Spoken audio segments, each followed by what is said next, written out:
I'd like to say a few words about Parshat Haazinu.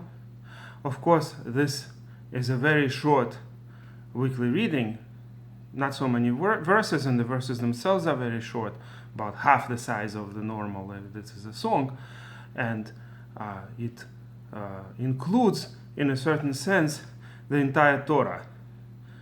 The Vilna Gaon explains why and how, and of course Chazal learned the whole mitzvah of writing the Sefer Torah from the words in the previous Parsha, write this song. So the song, in a certain sense, while the simple meaning is Parshat Haazinu, it includes the entire Torah. And this song is written in two columns. Usually, the songs are written in a way that the song of the sea is written. The song that Moshe and the Jewish people sang after the redemption when the Egyptians drowned. That's the song, that's the standard writing, and that is on every other line there are three pieces, and under it in the next line would be two pieces. It's a very interesting form of a song.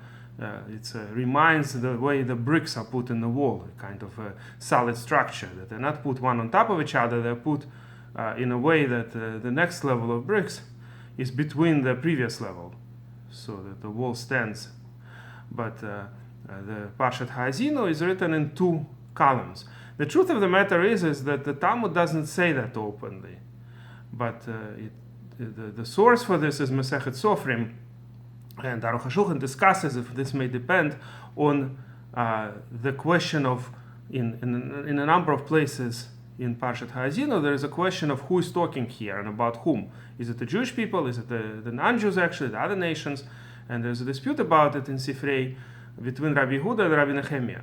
So Aruch HaShulchan may suggest that the dispute of what the song is about, or at least parts of it, may be relevant to which way is it written. But at any rate, in our Sifrei Torah, according to Masorah, we write it in two separate columns. So that's why it's very easy to recognize it. If the Torah is viewed by someone who doesn't even read the text, they could tell, okay, this is Parshat Haazinu. It's the only place in the 5 books of Moshe that are written that way.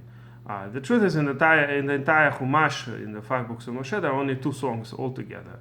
The rest of the psukim, the verses, are written in regular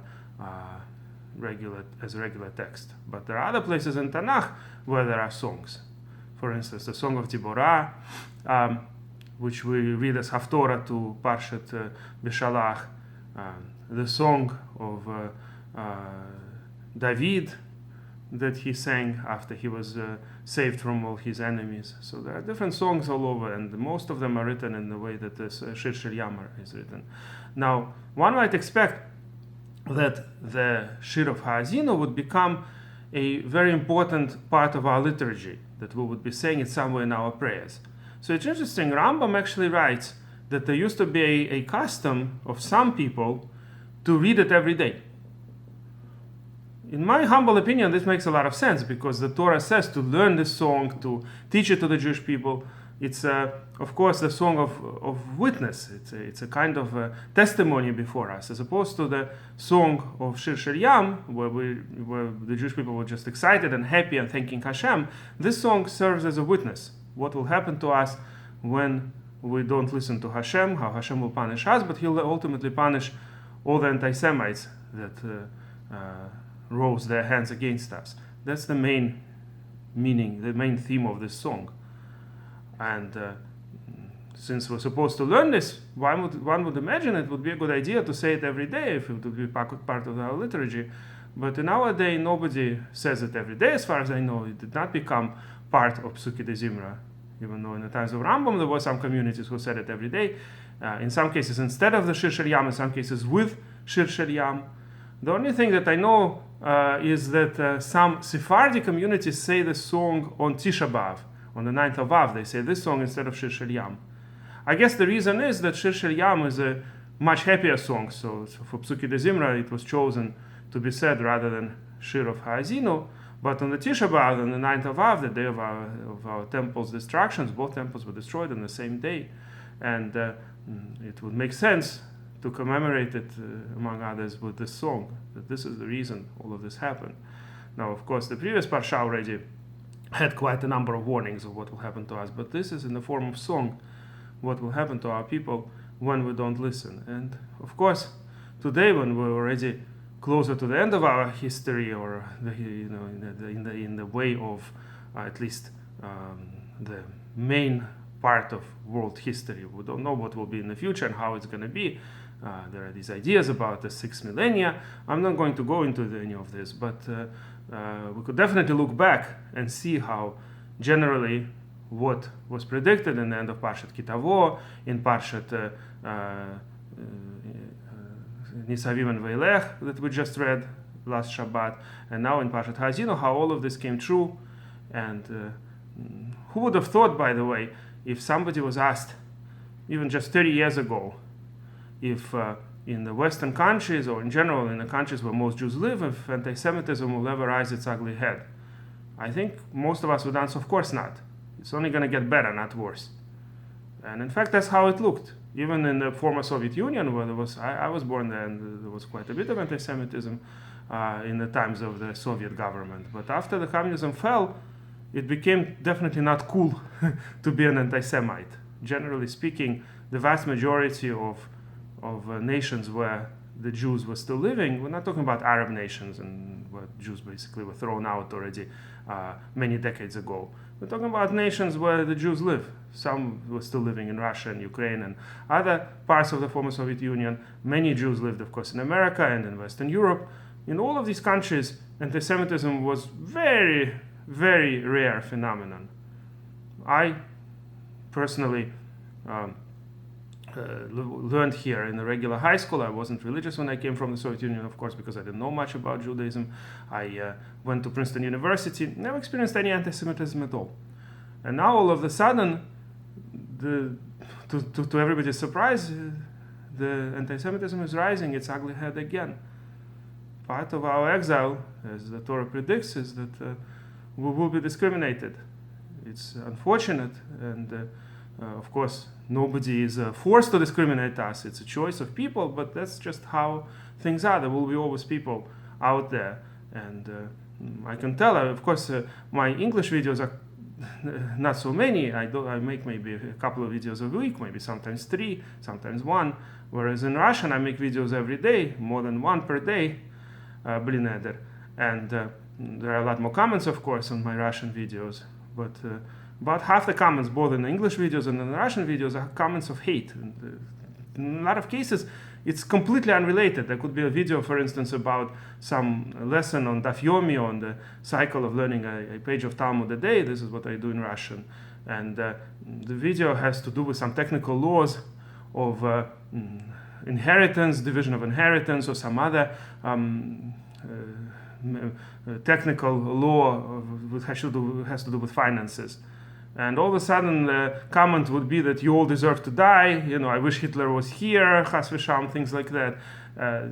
You all will be burned in crematorium, prepare yourselves. And these are the things that I get constantly. And obviously the person didn't listen to any of my video because it has nothing to do with what he's commenting. It's not like he saw something that offends him. No, it's just simply he saw my face, he saw it's a Jew, a religious Jew. Okay, let me say something really nasty to this person. Now, of course, not everybody who comments like that will actually go and kill a Jew, but this is usually the first step. After all, the German people were incredibly cultured, and they didn't just start with pogroms. But there were first constant propaganda of anti-Semitism, which ultimately ended up with 6 million Jews killed. So I hope it's not going to happen this time, but just the situation is a very difficult situation today. And unfortunately, this is just part of what happens to us throughout our exile, and as Torah predicted. And I hope that we will deserve, that Hashem will protect us. When we do deserve, Hashem does protect us. And those who hate us and those who say these nasty things, I have a message to you. I don't think anybody will be listening to me, like I said. I don't think they listen to actual video. Those ones who comment nasty comments, they don't actually listen to what I said. What they do is they see me and they comment. But if in fact somebody is listening to me and listen to the end, I have a message to you. Read what it says at the end of Haazinu. There is no excuse for what you're doing, and your punishment will come too. It's not like I'm trying to curse anybody. I'm just telling that this is what will happen. You want a blessing? Bless the Jewish people. But if you want the opposite of the blessing, then the Torah already said, those who bless you will be blessed, those who curse you will be cursed. And it says that in many places in the Torah, including in the prophecies of a non-Jewish prophet Bilam. So this is your choice, the choice that those who hate us can make at any time. There have been cases, by the way, rare, but there have been cases of people who really, because of propaganda, hated Jews, hated Israel, thought that Israel is the worst demonic entity in the world. But then as they found out more, and as they learned how mistaken they were, and they started loving whom they hated. There's always a choice. There's a freedom of choice for everybody. Judaism doesn't force or even encourage others to convert to our religion, but Judaism gives a chance to all society. There is a way, there is a choice, there is a blessing out there, but people have to make the choice to choose blessing rather than curse, and I hope they will. And if you like this video, please press like. And the last thing I wanted to mention here, another unusual feature of this particular Parsha, is that the division of it, who is called to the Torah, in what place, is based on the words of Chazal, and even in the times of the temple, in the service of the temple, they used to divide the Parsha that way. They used to read parts of this Parsha on certain occasions. And the reason, as opposed to in all these other places where we have in our Humashim, it's printed, this is the first aliyah, this is the second aliyah, this is how much is going to be read by each Parsha. That is a very, very late invention. When the certain person was printing the Chumash, they decided to add an extra feature. It will tell people for simplicity, so that the Gabbai will know where to call the next aliyah and where to end. The Balkora will know where to end the reading. The truth is, you don't have to follow that. The Gra was in fact against this specific division that's used today, printed in the Chumashim. But this whole division is very late in our history.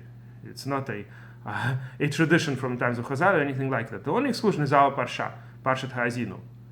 The 6 aliyot plus the 7th, which is not the actual song. But the 6 aliyot, the division of the song, is based on what Chazal tell us was done in the temple at some point. They used to read on certain Shabbatot different parts of Parshat Haazinu, and that's how it was divided. And please subscribe to our channel.